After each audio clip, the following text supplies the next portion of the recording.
오늘로 이제 데살로니가 후서 마지막 이제 시간으로 함께 말씀을 나누려고 하는데요.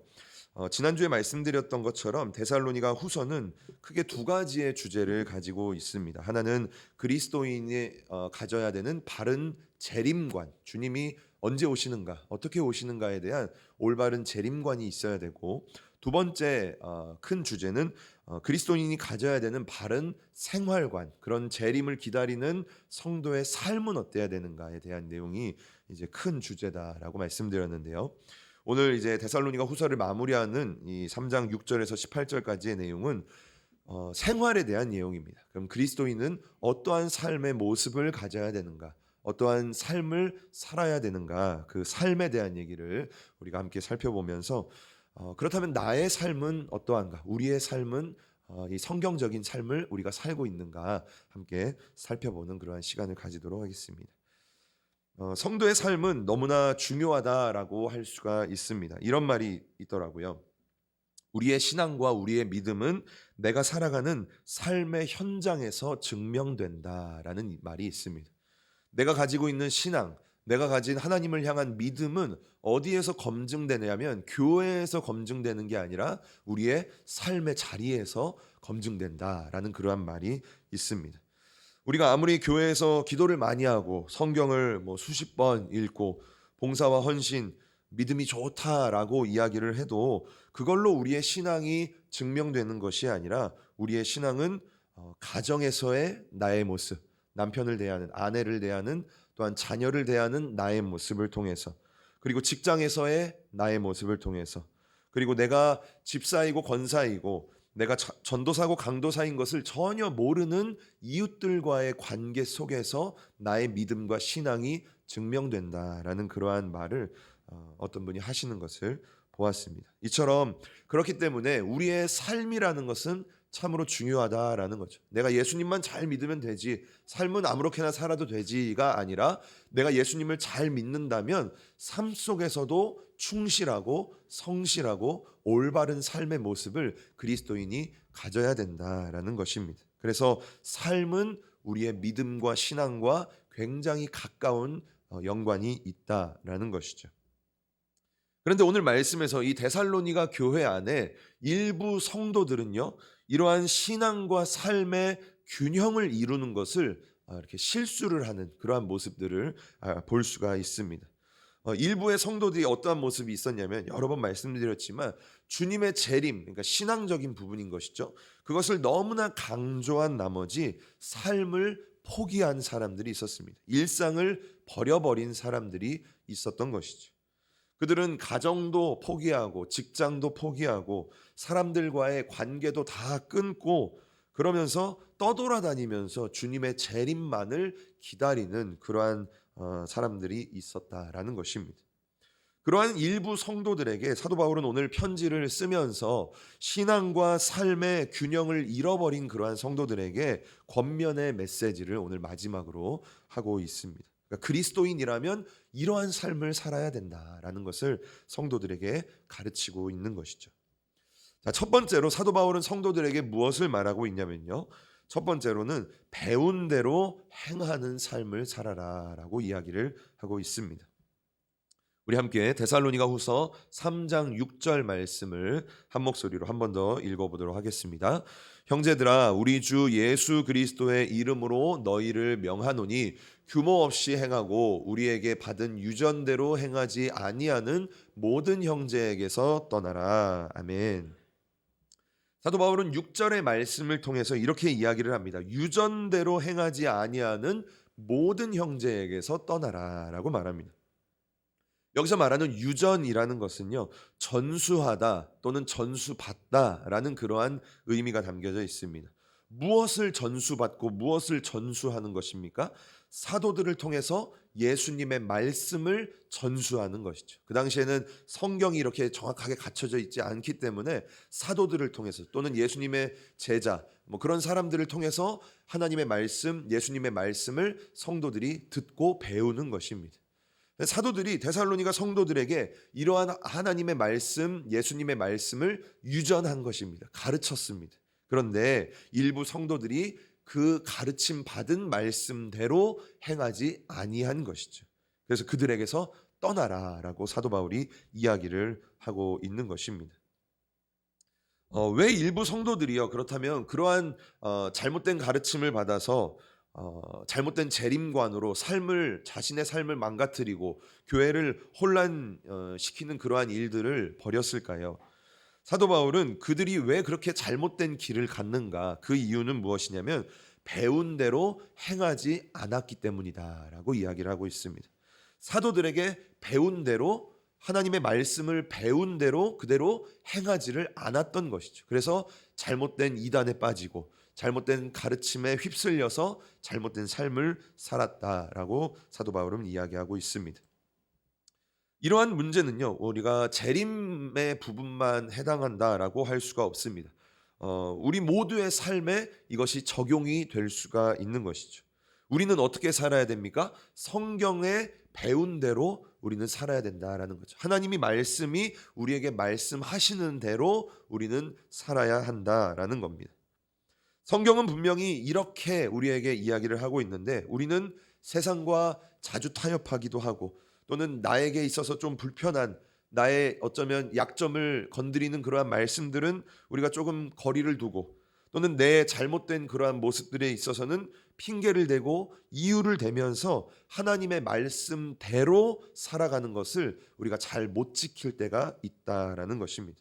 그런데 사도 바울은 오늘 말씀을 통해서 그것이 아니라 내 마음에 원하는 말씀만 취하고, 그렇지 않은 것은 조금 거리를 두고 뭐 이런 식으로 살아가는 것이 아니라 하나님의 말씀을 배운 그대로 우리가 살아야 된다. 그게 그리스도인의 삶이다라는 것을 우리에게 이야기를 하고 있습니다.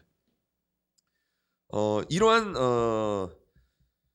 하나님의 말씀을 배운 대로 살아가지 않는 믿음이라는 것은요, 아무런 능력이 없는 믿음이다라는 것을 야고보서가 우리에게 잘 이야기를 하고 있는데요. 야고보서 1장 22절 말씀을 보면 이렇게 말하고 있습니다. 우리 함께 22절 말씀을 함께 읽어보겠습니다. 너희는 도를 행하는 자가 되고 듣기만 하여 자신을 속이는 자가 되지 말라라고 말하고 있습니다. 이렇게 말하는 거죠. 하나님의 말씀을 듣기만 하고 행하지 않는 자가 되지 말라라고 이야기하고 있는 겁니다. 하나님의 말씀을 들었으면 그 들은 말씀, 하나님의 말씀을 배웠으면 그 말씀을 그대로 행하는 삶이 우리에게 있어야 한다라고 이야기를 하고 있는 것이죠. 또한 예수님도요, 제자들에게 승천하시기 전에 이러한 이야기를 하셨습니다. 마태복음 28장 20절 말씀을 우리 함께 또 읽어보겠습니다. 내가 너희에게 분부한 모든 것을 가르쳐 지키게 하라. 볼지어다 내가 세상 끝날까지 너희와 항상 함께 있으리라 하시니라. 아멘. 예수님이 제자들에게 이렇게 말씀하십니다. 내가 너희에게 분부한 모든 것을 가르쳐 지키게 해라 라고 말하고 있습니다. 가르쳐 지키게 하다라는 말은요, 다르게 말하면 지킬 수 있도록 가르쳐라 라는 말도 될 수가 있는 거예요. 사역자나 어떠한 성도가, 어떠한 리더가 하나님의 말씀을 가르칩니다. 누군가에게, 믿음이 연약한 자나 새신자나 성도들에게 하나님의 말씀을 가르칩니다. 그런데 그 가르침의 목적이 무엇입니까? 그냥 가르치기만 하는 겁니까? 지식의 전달일까요? 그렇지가 않은 거죠. 우리가 하나님의 말씀을 가르치는 것에는요, 무슨 목적이 있냐면 가르쳐서 그 말씀을 지키게 하기 위한 목적이 있다라는 거예요. 예수님께서 마지막으로 제자들에게 말할 때 하나님의 그 말씀, 예수님께서 말한 그 모든 것을 가르쳐서 지키는 자가 될 수 있도록 만들어라 라는 것을 이 제자들에게 신신당부를 했다라는 것이죠. 이처럼 우리가 하나님의 말씀을 배우고 하나님의 말씀을 읽고 하나님의 말씀을 듣는 목적과 이유는요, 그 말씀을 내가 지키기 위함이다라는 것을 우리가 생각해야 하는 것입니다. 말씀을 많이 들었다고 훌륭한 그리스도인이 아니고, 성경을 수백 번 읽고 성경의 박사가 되었다고 온전한 그리스도인이 되는 것도 아닙니다. 하나님의 말씀을 배운 그대로 행할 수 있는 사람이 바로 온전한 성도다라고 이야기를 할 수 있는 것이죠. 많은 신학자들, 많은 목회자들이요, 우리 한국 교회의 문제를요 이렇게 이야기를 합니다. 우리 한국 교회의 문제가 무엇인가? 그것은 말씀이 부족하고 좋은 말씀을 들을 수 없는 것이 문제가 아니다라고 이야기합니다. 말씀은 어느 때보다 풍성하고 이 한국 교회 가운데 흘러 넘친다. 우리가 뭐 TV만 틀어도 이 뭐 이렇게 기독교 방송만 틀어도 말씀을 들을 수 있고, 언제든지 핸드폰으로도 말씀을 들을 수 있고, 이 예배 자리에서 자유롭게 말씀을 들을 수 있지 않습니까? 그러니까 말씀의 부족이 한국 교회의 문제가 아니다라고 말합니다. 그렇다면 한국 교회의 문제는 무엇입니까? 그 배운 말씀대로 살아내지 못하는 것이 한국 교회의 문제다라고 이야기합니다. 저와 우리 모든 성도님들이 그렇기 때문에 사도 바울은 성도들에게 첫 번째로 배운 대로 행하는 삶, 그것이 그리스도인들에게 필요한 모습이다라는 것을 첫 번째로 이야기를 하고 있습니다. 자, 그렇다면 두 번째, 그리스도인의 삶은 어떠한 삶이 되어야 되는가? 그리스도인의 삶은요, 본대로 행하는 삶이 되어야 된다라고 말합니다. 본 그대로 행하는 삶인데요. 우리 함께 데살로니가 후서 3장 7절에서 9절까지 우리 세 구절을 함께 또 읽어보도록 하겠습니다. 함께 읽겠습니다. 어떻게 우리를 본받아야 할 것을 너희가 스스로 아나니 우리가 너희 가운데서 규모 없이 행하지 아니하며 누구에게서든지 양식을 값없이 먹지 않고 오직 수고하고 애써 주야로 일함은 너희 아무에게도 누를 끼치지 아니하려 함이니 우리에게 권리가 없는 것이 아니요 오직 스스로 너희에게 본을 주어 우리를 본받게 하려 함이니라. 아멘. 데살로니가 성도들 가운데 일부 성도들은 제가 아까 말씀드린 것처럼 주님의 재림을 기다렸기 때문에, 그것이 너무 긴박했기 때문에 일을 하지 않았다라는 것을 아까 말씀드렸습니다. 사도 바울은 그렇게 일하지 않고 아무것도 하지 않는 그러한 성도들을 향해서 그들이 무질서하게 있는 것이 아니라 오히려 주님의 재림을 기다린다면 오히려 수고하고 애쓰는 삶, 열심히 일하는 삶을 살아야 된다라는 것을 그 일부의 성도들, 문제를 일으키고 있는 성도들에게 이야기를 7절부터 이 9절까지의 말씀을 통해서 이야기를 하고 있습니다. 그러면서 사도 바울이 이제 무엇을 이야기하냐면 자신들이 그러한 삶을 살았던 것에 대한 이야기를 이제 7절에서 9절까지를 하고 있는 것인데요. 사도 바울과 선교팀이요, 데살로니가 그 도시 가운데 이제 선교를 하고 복음을 증거하면서 그 당시에 있었을 때에 그들은요 아무에게도 폐를 끼치지 않으려 했다라고 이야기를 합니다. 그들은 사례비를 그 데살로니가 성도들로부터 받을 권리가 있었지만 그 권리를 포기하고 오히려 그들은 주야로 일하면서, 그러니까 밤낮으로 일하면서 열심히 수고하고 애썼다라고 이야기를 하고 있습니다. 그렇다면 사도 바울과 선교팀이 왜 복음만 증거해도 참 시간이 부족하고 바빴을 텐데 왜 그렇게 일하면서 복음을 증거하는 삶을 살았을까요?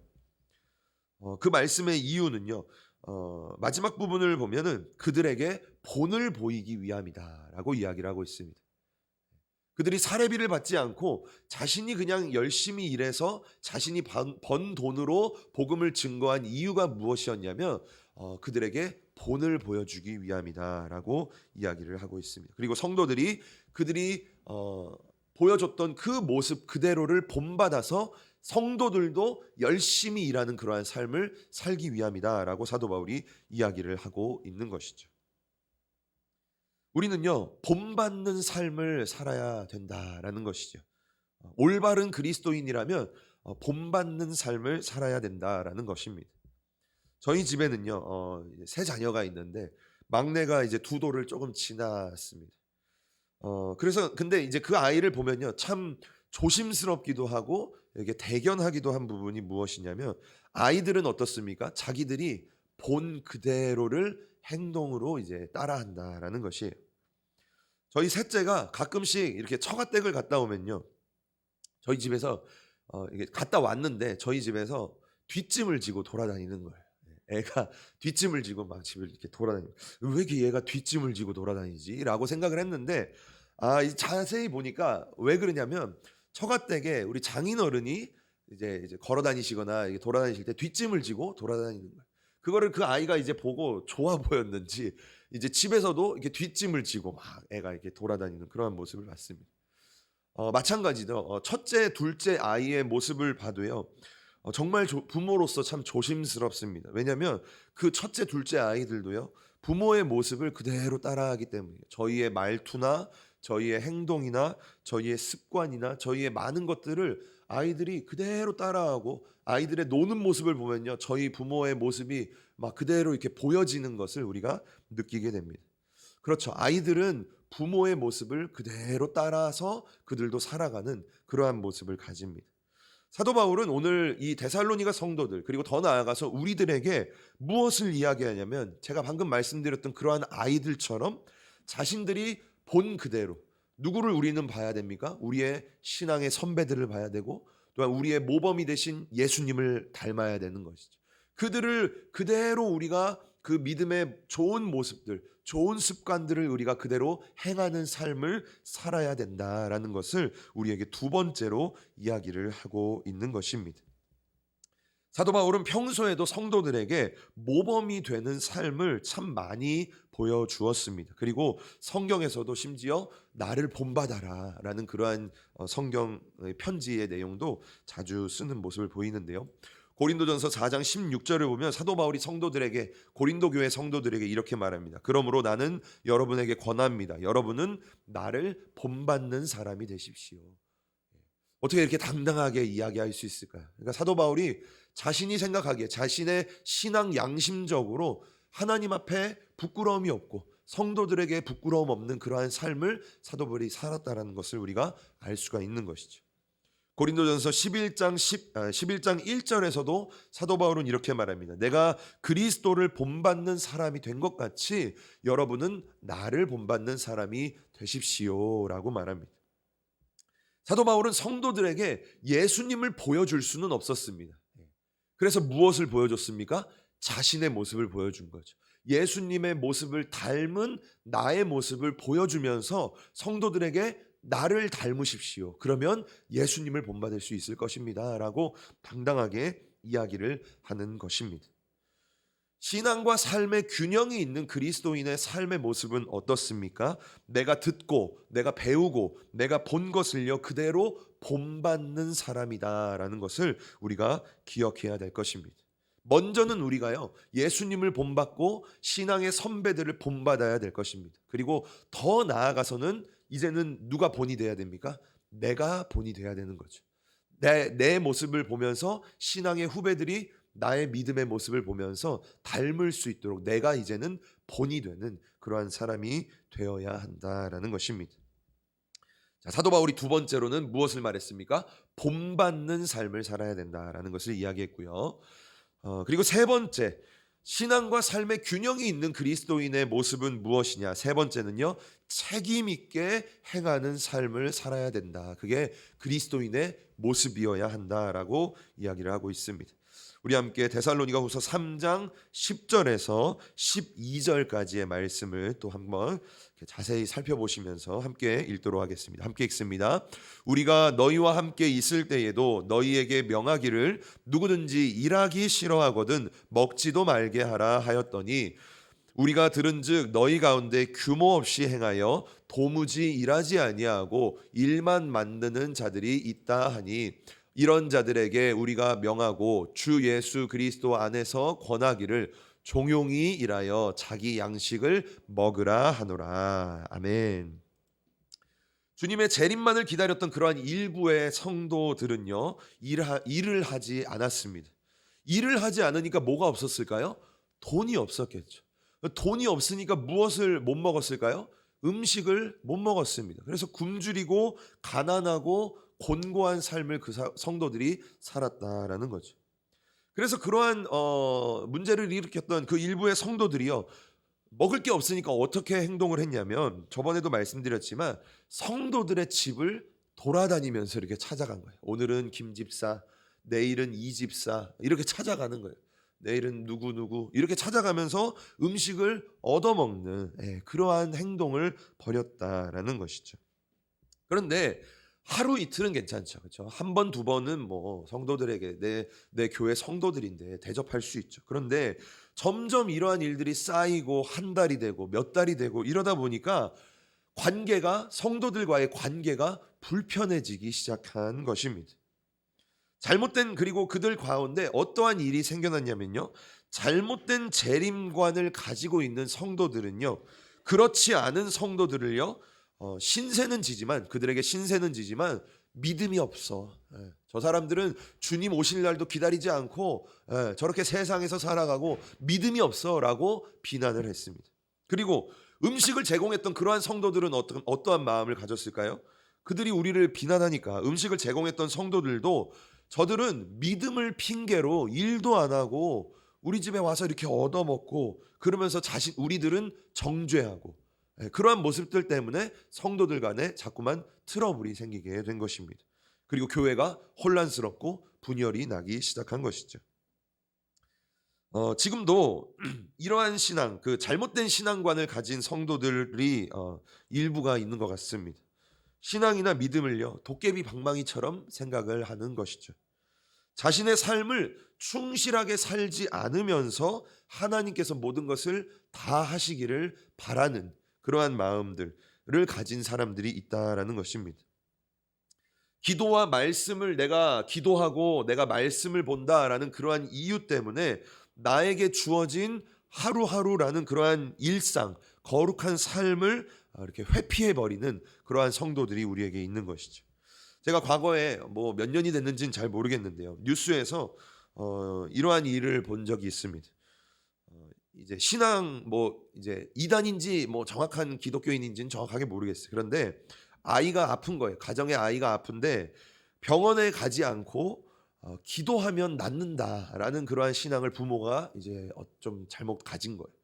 아이가 점점 복수가 차오르고 점점 죽어가는데 병원에는 절대 안 가는 거예요. 누가 와서 병원 가야 되지 않느냐 막 말해도 가지 않고 기도만 막 하면 된다라고 이야기한 거죠. 결국 어떻게 됐을까요? 그 아이가 죽었습니다. 병원 안 가고 죽어버렸습니다. 과연 이 부모를요, 우리가 믿음이 좋다라고 말할 수 있을까요? 기도만 붙드는 사람들이니까 믿음이 좋다라고 말할 수 있을까요? 그렇지 않은 거죠. 참 믿음이라는 것은요, 신앙과 동시에 충실한 삶이 뒤따라야 된다라는 것을 성경은 우리에게 가르치고 있습니다. 신앙 때문에 자신의 삶을 뒤안시하고 가정을 버리고 자녀를 버리고 자신에게 주어진 책임을 회피하는 그러한 것은요, 참된 신앙이다라고 이야기할 수가 없는 것이죠. 물론 때로는 그 모든 것을 좀 저버리고 주님께만 몰두해야 되는 그러한 때가 있지만 그러한 것이 아니라 모든 것에 있어서 나의 삶은 배제한 신앙만을 위주로 하는 그러한 삶은 참된 삶이다라고 이야기할 수가 없는 것입니다. 제가 아까도 말씀드렸듯이 그리스도인의 삶이라는 것은 교회라는 건물 안에서 완성되는 것이 아니라 삶의 자리, 내가 땀 흘리고 내가 부대끼고 내가 살아가는 그러한 삶에서 완성되는 것이 그리스도인의 신앙이다라는 것을 우리가 기억해야 되는 것이죠.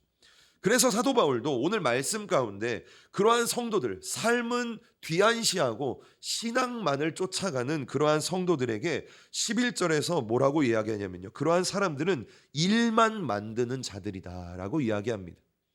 우리가 들은즉 너희 가운데 규모 없이 행하여, 그러니까 규모가 없다라는 건 무질서하게 행동한다라는 것입니다. 그래서 도무지 일도 아니하고 일만 만드는 자들이 있다라는 것을 사도 바울이 일하고 있는 것이죠. 우리는 무엇을 기억해야 되냐면요, 우리는 열심히 주님을 믿어야 되고 동시에 열심히 일하는 삶을 살아야 된다라는 것입니다. 성경 곳곳에서 우리 그리스도인의 삶에 대한 구체적인 가르침을 우리에게 많이 이야기를 하고 있는 것을 볼 수가 있는 것이죠.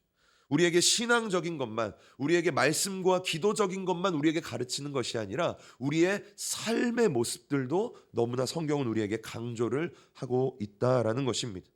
가정에서 남편이 아내에게 어떻게 행동해야 되는지, 가정 안에서 아내가 남편에게 어떻게 행동해야 되는지, 가정 안에서 부모가 자녀를 어떻게 대하고 자녀는 부모에게 어떻게 행동해야 되는지를 성경은 우리에게 가르치고 있다라는 것입니다. 또한 직장에서 윗사람이 아랫사람에게 어떻게 행동하고 직장에서 아랫사람이 윗사람을 어떻게 섬겨야 되는지도 성경은 우리에게 이야기를 하고 있는 것이죠. 또한 성경은요, 심지어 교회 안에서 젊은 사람이 어르신에게 어떻게 행동해야 되고, 어른은 젊은 사람들에게 어떻게 행동해야 되고, 또한 교회 안에서 남성은 교회 안에 여성분들에게 어떻게 행동해야 되는지도 성경을 통해 우리에게 가르치고 있다라는 것입니다. 무엇을 말하는 것입니까? 우리의 삶의 모습이 너무나도 중요하다라는 것을 성경이 우리에게 이야기를 하고 있는 것이죠.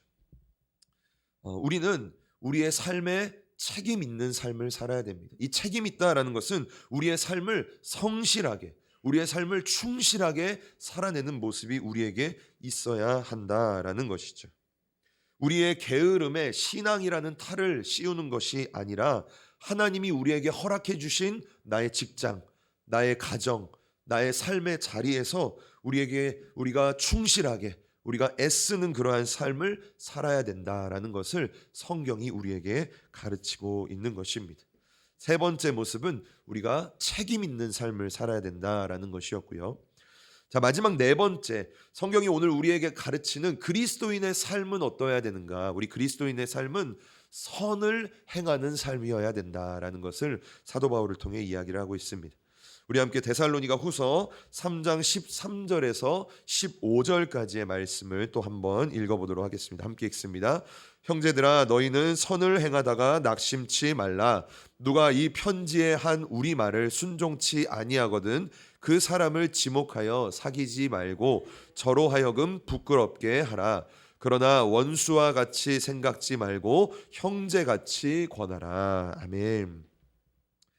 사도 바울을 가운데요, 고민이 있었습니다. 이 편지를 쓰고 데살로니가 교회에 그러한 이제 소식을 전해들은 사도 바울 가운데 고민이 있었습니다. 그 고민은 무엇이냐면 이 문제로 인하여서 교회가 분열될까봐, 교회가 쪼개질까봐 사도 바울은 걱정이 된 거예요. 그리고 성도들이 실족할까봐 걱정이 된 것입니다. 그런데 그 걱정에는요, 누구까지 포함되냐면 일부 성도들, 잘못된 재림관을 가지고 자신의 삶도 망가뜨리고 교회 안에 문제도 일으키는 그러한 일부 성도들에 대한 걱정도 사도 바울 가운데 있었던 거예요. 이 사람들이 이 잘못된 가르침 때문에 완전히 주님 곁을 떠날까 하는 그러한 걱정도 사도 바울 안에 있었던 것이죠. 그래서 사도 바울은 아까 6절에서는요, 아까 우리가 처음 봤던 그 6절에서는 그러한 형제들에게서 떠나라, 좀 어쩌면 강한 어투죠. 아주 상대도 하지 마라, 그러한 것처럼 이제 사도 바울은 얘기했지만 또 마지막 부분인 13절, 우리가 방금 읽었던 15절에서는요, 그들을 원수처럼 생각하지는 말고 형제처럼 권면해라 라고도 또 이제 동시에 두 가지 마음이 이제 공존하고 있는 그런 사도 바울의 고민을 우리가 볼 수가 있는 것입니다. 사도 바울은 13절 말씀을 통해 그 성도들에게 이렇게 이야기를 하고 있습니다. 형제들아, 너희는 선을 행하다가 낙심하지 말아라. 그러니까 그 교회 성도들에게 선을 행하는 삶을 살 것을 강조를 하고 있는 것이죠. 우리 그리스도인의 삶이란 어떠한 삶입니까? 선을 행하는 삶이어야 한다라는 것입니다. 어떤 상황 속에서도 어떠한 사람에게도 우리는 선을 행할 수 있어야 하는 것이죠. 갈라디아서 6장 9절 말씀을 보면요, 오늘 이 말씀과 비슷한 구절이 있는데 우리 함께 9절 말씀 함께 읽어보도록 하겠습니다. 우리가 선을 행하되 낙심하지 말지니 포기하지 아니하면 때가 이름에 거두리라. 아멘. 오늘 말씀과 이 갈라디아서의 말씀은요, 동일하게 선을 행할 것을 이야기를 하고 있습니다. 그런데 선을 이야기하면서 동시에 두 말씀 다 뭘 얘기하고 있을까요? 9절 말씀을 보면 우리가 선을 행하되 낙심하지 말지니라고 이야기를 하고 있고요. 13절 말씀도 보면요, 형제들아 너희는 선을 행하다가 낙심하지 말아라. 뭘 또 얘기하고 있죠? 선과 함께 낙심에 대한 얘기를 하고 있는 거예요. 낙심에 대한 동일하게 이야기를 하고 있는 거죠. 무엇을 알 수가 있습니까? 선을 행하는 데에는요, 어쩌면 반드시라고 할 수도 있을 것 같아요. 내가 누군가에게, 우리 가족들에게, 남편에게, 아내에게 선을 행하는 데에 있어서는요, 낙심하는 일이 반드시 생긴다라는 거예요. 그래서 성경은 우리에게 무엇을 말하냐면요, 선을 행하되 낙심하지 말아라 라고 이야기를 하고 있는 것이죠. 제가 데살로니가 성도들의 입장을 한번 이야기를 한번 해보겠습니다. 자, 그들의 입장에서 사도 바울이 선을 행해라, 그러니까 그 잘못된 재림관에 빠져 있는 그 일부 성도들에게 선을 행해라라고 말했습니다. 그래서 이제 올바른 성도가 그들에게 선을 행합니다. 그들이 나를 비난하고 막 나에게 와서 막 이렇게 얻어먹기도 하는데 나를 또 비난도 해요. 뒤에서는 막 나를 욕해요. 그렇지만 나는요, 선을 행합니다. 찾아올 때마다 섬기고 대접합니다. 그런데 하지만 전혀 변하지 않는 그들의 모습이 이제 눈에 보입니다. 오히려 이렇게 나에게 찾아와서 이렇게 얻어먹는 것을 어쩌면 당연하게 생각합니다. 그러면 우리 마음 가운데 어떠한 생각이 들까요? 낙심이 들겠죠. 야, 이거 내가 해야 되는 거야? 어쩌면 화도 나겠죠. 이거 뭐 한두 번이지 뭐 언제까지 찾아와 가지고 막 한번 생각해 보세요. 막 제가 우리 성도님들 한두 번이지 매번 찾아가서 밥 얻어 먹고 뭐 가고 막 뒤에선 욕하고 이런다고 생각해 보십시오. 막 화가 납니다. 나도 그들을 비난하고 싶습니다. 그런데 이렇게 얘기하는 거예요. 낙심할 일이 분명히 생길 것입니다. 그런데 낙심하지 마십시오라고 사도 바울이 성도들에게 이야기를 하고 있는 것이죠. 고린도전서 15장 58절의 말씀을 보면요, 사도 바울이 성도들에게 이렇게 이야기를 합니다. 우리 함께 58절 말씀 한 목소리로 읽어보겠습니다. 시작. 그러므로 내 사랑하는 형제들아, 견실하며 흔들리지 말고 항상 주의 일에 더욱 힘쓰는 자들이 되라. 이는 너희 수고가 주 안에서 헛되지 않은 줄을 알미라. 아멘. 여기서 견실하다, 흔들리다라는 것은요, 어쩌면 아까 말했던 것처럼 낙심하지 마라, 이거랑 비슷한 의미일 수 있겠어요. 흔들리지 말고, 내가 선을 행하는 데에 있어서 흔들리지 말고 낙심하지 말아라 라는 이야기를 하고 있는 것이죠. 그러면서 뭐라고 말합니까? 항상 주의 일에, 주의 일이라는 것은 선을 행하는 것이죠. 그거에 오히려 더 힘쓰는 자가 되어라 라고 이야기를 합니다.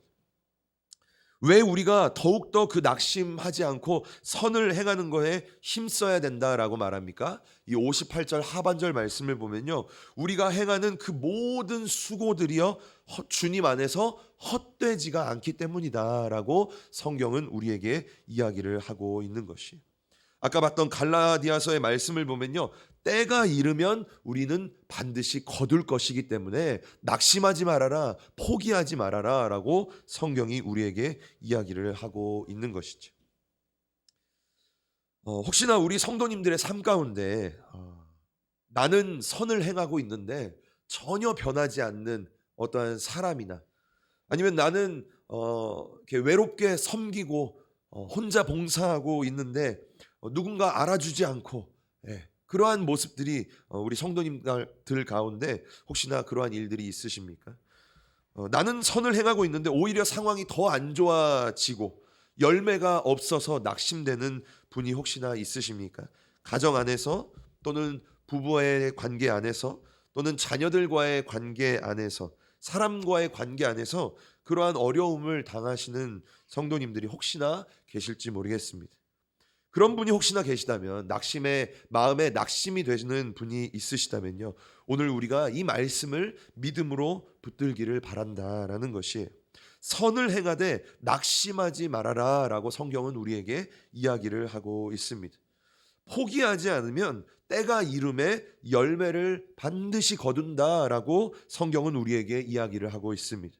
주님 안에서 우리의 모든 수고가요, 결코 헛되지 않다라고 성경은 우리에게 말하고 있습니다.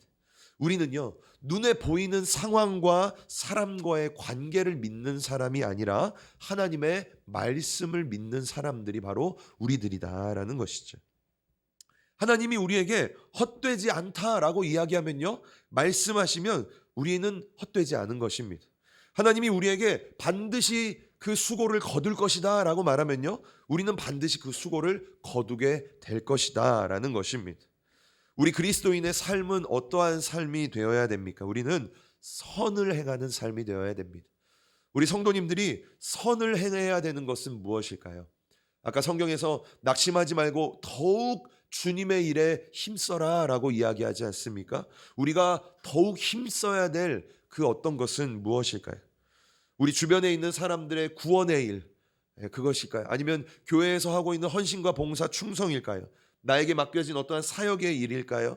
우리 가정 가운데 있는 뭐 남편과의 관계, 자녀와의 관계, 그것에 우리가 더욱 힘을 써야 될까요? 한번 내가 더욱 힘써야 될 것은 무엇일까? 주님이 나에게 원하시는 선을 더욱 힘써 해내라 라고 말하는데, 내가 더욱 힘써야 될 것은 무엇일까? 우리가 한번 생각해보는 그러한 시간이 되었으면 좋겠습니다. 저와 우리 모든 성도님들이 선을 행하되 낙심하지 않음으로, 포기하지 않음으로 그 열매를 거둘 수 있게 되기를 주님의 이름으로 간절히 축복합니다. 자, 말씀의 결론을 맺겠습니다. 오늘은 우리가 신앙과 삶의 균형이 잡힌 그리스도인의 삶은 무엇인가, 네 가지에 대해서 함께 살펴봤습니다. 첫 번째로, 우리 그리스도인의 삶은 어때야 되는가? 우리의 삶은요, 말씀을 배운 대로, 하나님의 말씀이 말하는 대로 행동하는 삶을 살아야 된다. 내가 원하는 삶을 사는 것이 아니라 그 말씀 그대로 우리는 살아야 된다라는 것을 살펴봤고, 두 번째는요, 우리는 본받은 대로 행하는 삶을 살아야 된다. 우리 신앙의 선배들의 그러한 모습들을 본받아서 살아야 되고, 우리 예수님의 본을 받아서 우리는 신앙의 삶을 살아야 된다라는 것을 살펴봤고, 세 번째는 책임 있는 삶을 살아야 된다. 이 책임이라는 것은 우리에게 맡겨진 일상, 우리에게 맡겨진 가정, 직장, 거기에서 성실하고 충실한 삶을 사는 사람들이 그리스도인이다라는 것을 이야기하고 있고요. 마지막 네 번째는 선을 행하되 낙심하지 않고 포기하지 않는 삶을 우리 그리스도인들이 살아야 된다라고 이야기를 말씀드렸습니다. 자, 우리가 이러한 삶을 살게 되면요, 하나님이 우리에게 은혜를 주시는데요, 어떠한 은혜를 주시냐면 마지막으로 데살로니가후서 3장 16절의 은혜를 우리에게 주십니다. 우리 함께 16절 말씀 한 목소리로 읽어보겠습니다. 시작. 평강의 주께서 친히 때마다 일마다 너희에게 평강을 주시기를 원하노라. 주는 너희 모든 사람과 함께 하실지어다. 아멘. 우리의 신앙과 삶의 균형이 잡힌 그리스도인, 그러한 사람들에게 하나님은 어떠한 은혜를 주십니까?